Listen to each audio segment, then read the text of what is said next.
What's up, guys? Jeff Cavaliere, AthleanX.com. So elbow pain is a very common side effect sometimes of training. And I'm not going to say inappropriate training, because it just sometimes is that we're not spending enough time paying attention to the muscles that actually control and command and prevent the elbow pain from occurring. So when we are lifting, we'll either get pain right here on the inside of our elbow, pretty common, or we'll get it on the outside of the elbow. Now, either place can be pretty debilitating in terms of trying to grip a bar. So here's what I want you to do today, because I promise you this is going to work and it doesn't take a whole hell of a lot of extra time. What we do is we get a setup here inside of a bar, inside of a rack, just so that we have something at about chest height. And all we're going to do is realize that our elbow is really not the problem, guys. What's happening is it's a slave to the joints below and above it. Now, you might be thinking to yourself, I've heard you talk about this before, Jeff, with regards to knee pain, that the knee is really basically being controlled by what happens down here at the ankle and what's happening up here at the hip. Because the knee is just a hinge joint. And if my ankle's all jacked up, then the knee gets twisted and turned in weird ways. And if the hip is all weak or jacked up, it's going to get the knee again twisting in all different kinds of ways, so a lot of torque and knee pain. Well, the elbow is the same thing. Just despite the fact that your hands are not in contact with the ground, doesn't make it as obvious as it would be with, say, the ankle.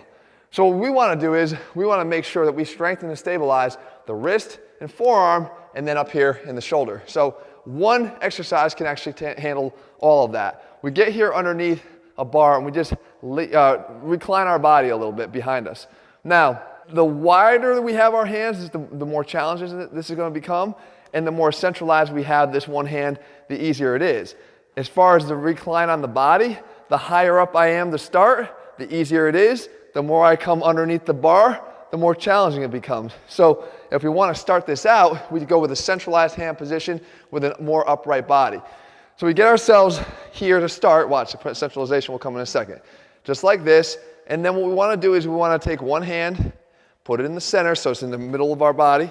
And all we do is let go with one hand and try to maintain that same position here of our shoulders and torso, meaning no tilting. Because what it wants to do is tilt and pull away from the body. You see how the shoulder wants to get pulled forward. So you have to just make sure that you hold your torso here stable and level, and that we don't get that over distraction here of the arm. And you'll feel all the scapular stabilizers work to hold on and maintain that position. And what your goal is to be able to do this for about 45 to 60 seconds. And at the same time, you obviously are working the flexors here in your forearm to also improve your grip and forearm stability too, and wrist stability. So when we could do that, great. Then we go over here, we switch hands, and work on the same thing. And again, we don't want to see any dropping here. Okay? Now, as we progress, because that's too easy, we go back out to that wide position.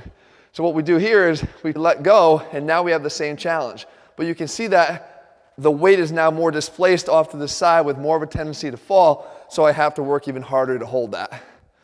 So we do the same thing. We work to see if we can do that for 60 seconds. Whatever ability level you struggle at, that's the one that you want to work towards.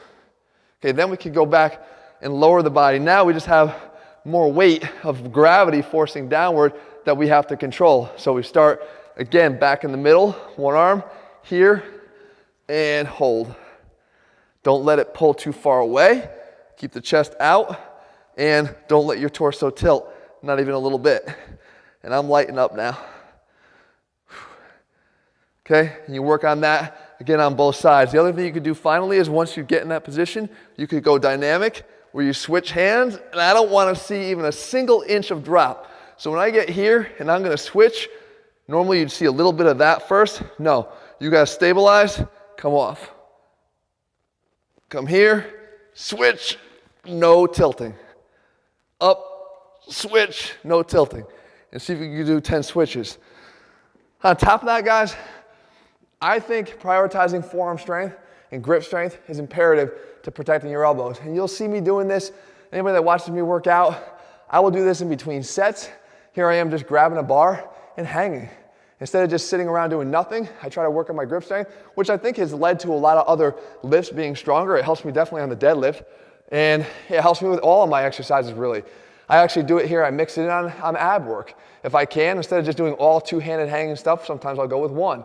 Now, I will caution you, if you have issues with your shoulder, this could be a challenge at first, but it's been helping me to get over my labrum issues because I've been getting stronger at stabilizing my shoulder and preventing that destabilization that comes from having a torn labrum. So all of it in time, guys. You got to find out where you sit and what you need to work on, but this is how you get over elbow pain. Stop focusing on the elbow. The elbow is a hinge joint that's acting as a consequence of what's going on below it and above it, just like in the lower body.